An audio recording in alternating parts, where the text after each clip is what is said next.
Hey, what's up, guys? So in this section, we're going to learn about length, tonality, and your first sentence when it comes to your cold emails.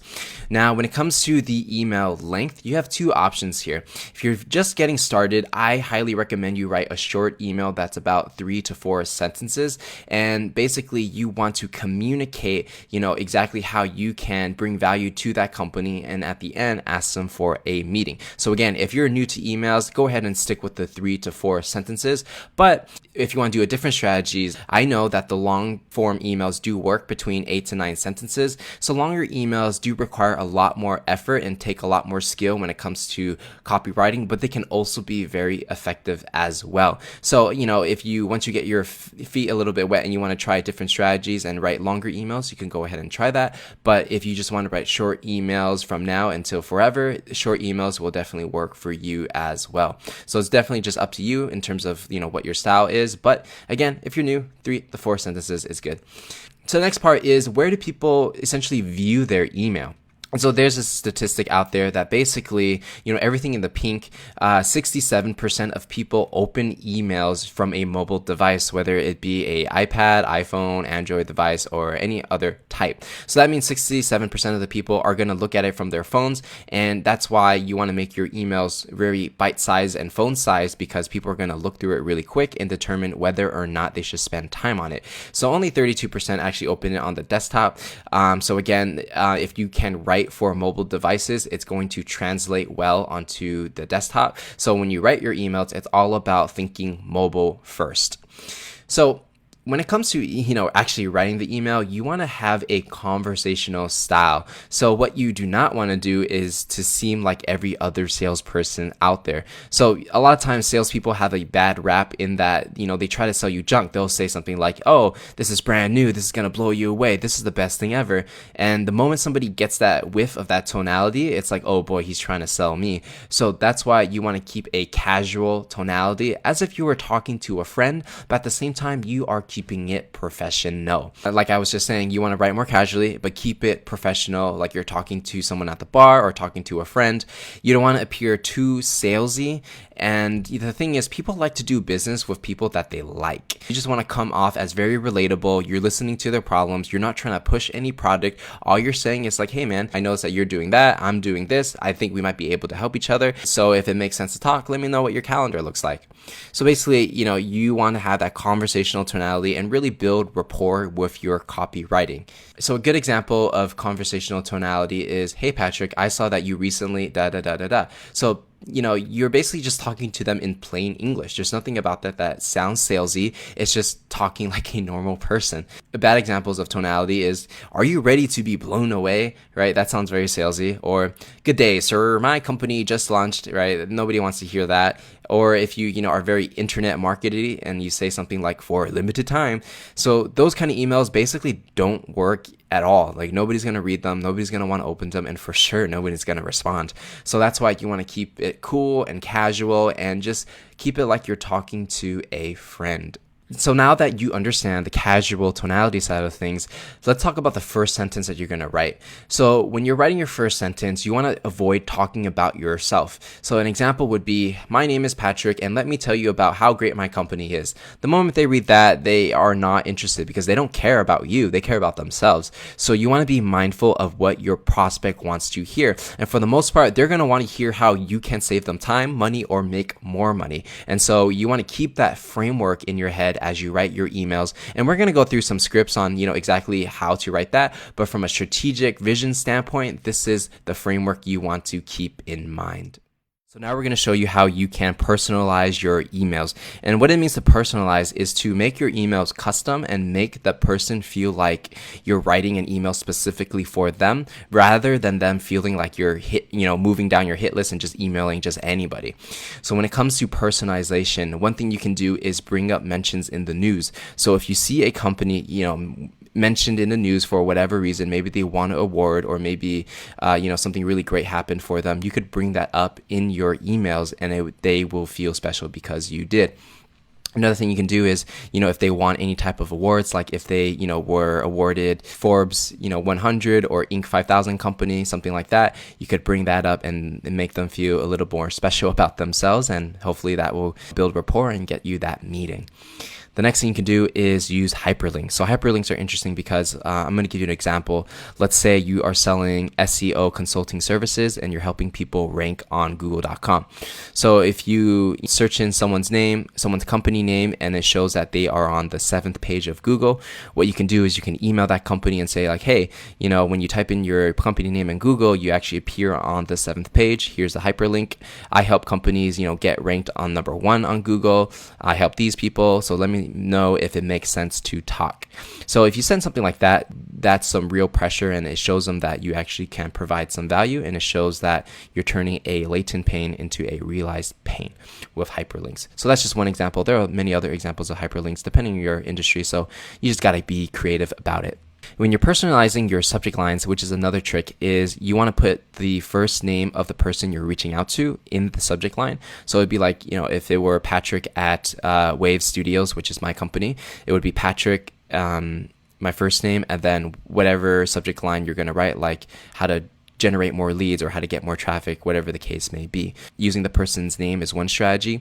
Another thing is, when you put in your unique benefit into the subject line, what you could do is actually add the geographic location to make it a little bit more personalized.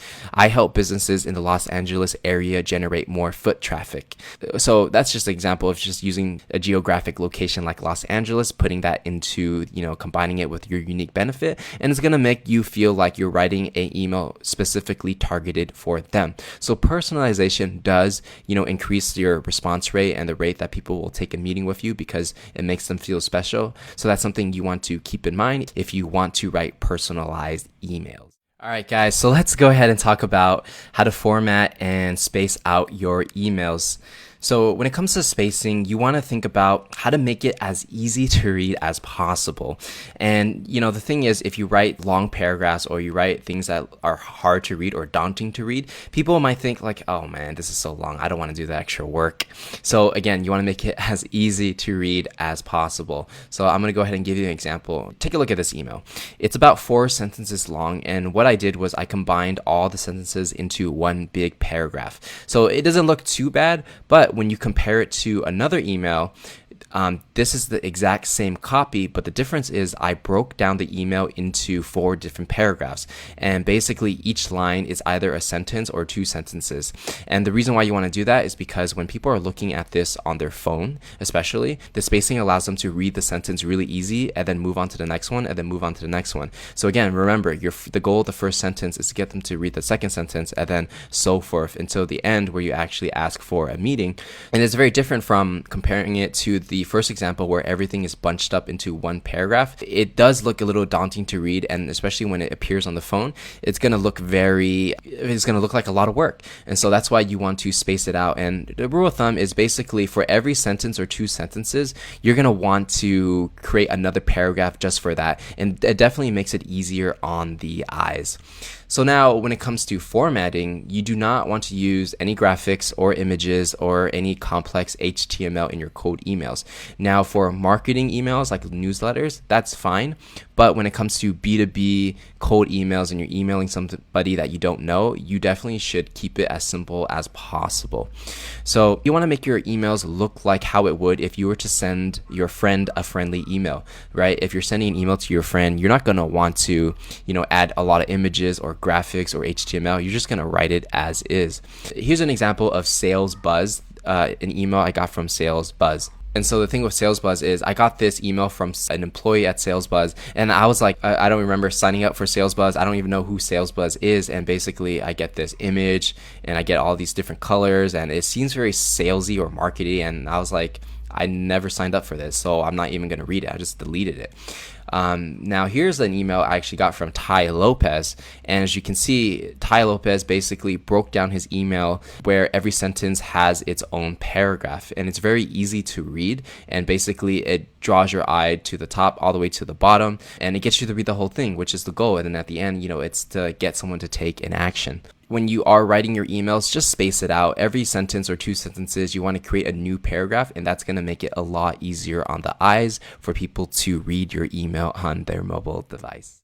Hey, what's up guys? So in this section, we're going to show you why using a company email is important and exactly how you're going to format your email signature at the bottom of every single email that you send out. So the company email. So check this out, guys. When you receive an email from an email address like patrick@oracle.com or patrick@dingworldwide.com, it's going to be a lot more credible when you compare it to patrick@gmail.com or patrick@yahoo.com. So if you're really serious about business, I highly recommend you not use a Gmail or Yahoo domain name, because it basically makes you sound very unprofessional and it seems like you're just some random person sending emails. Now, if you do have a company domain name attached to your email, it's going to make you look like a real business, and it's going to build you a lot more credibility and increase the odds of someone responding to your email. So if you don't have a company email, here are some things that you can do. You can attach your domain name that you own to Google Apps for Business. And so how it works is, let's say, for example, for me, I own the domain name matchaperfect.com, which was one of my side businesses. And basically what I could do is I can purchase the @matchaperfect domain name for Google Apps and make an email like patrick@matchaperfect.com, or if I have employees, sally@matchaperfect.com. And for each email, it's only going to cost $5 a month. So if you're actually serious about business and you want to get clients and you want to do it with cold emailing, I highly recommend you, buy a domain name that fits your company and then get the @businessname.com because it's going to make you a lot more credible. And it's only $5 a month, so it's definitely worth the investment. Now, let's go ahead and dive into how you want to format your email signature. So the goal of the email signature is to provide more information about yourself, build more credibility around your brand, and appear more professional. So it's the essential information that is included when to do that is your first name, your last name, the role at the company name, your contact information, and this is optional, social proof. So on the bottom right, it's going to be an example of the email signature that I used when I was at Oracle. And so on the top, it's going to be my first name and my role, enterprise account executive. And basically the department I was in, or the solutions I was selling, was human capital management solutions at Oracle. There you go, the company name. I got my office phone number, my mobile phone number, my email address in there, just in case anybody forwards my email along. It makes it a lot more easier for people to find my email and send it around. And it also has my physical location, which is optional for you. For me, because I was a salesperson, being in Redwood Shores in the Bay Area in Silicon Valley, I could actually meet people in person for a business meeting. So putting that in made it really easy. And at the bottom, again, this one is optional. You could put in any type of social proof, like if your company was featured in Forbes or Bloomberg or CNN, you could basically put that into the bottom and hyperlink them so that when people click on it, it goes to that article where they're writing about your company. Now, if you don't have any social proof, no one's written about you quite yet, and you're just starting out, here's what you could do. You could offer some sort of value on the bottom of your email signature and attach a hyperlink. So you could say something like, learn how you can, and then add the value prop, and then hyperlink that. So when someone clicks on the learn how you can, it'll take them to your website, and basically what you could put on the website is case study or a customer success story. Basically, when they go onto your website, you could put in a case study or customer success story, so it builds more credibility and shows that you are an actual legitimate business. Some other copy you can use is say something like, see what everyone's talking about, hyperlink that. Or at the bottom, you could say like, see how other fintech companies are generating more leads or generating leads, and someone who's interested in fintech might click that and then go onto your website. So again, this is optional, but it's just one way to build more social proof so that people are more likely to think of you as a legitimate business and take a meeting with you.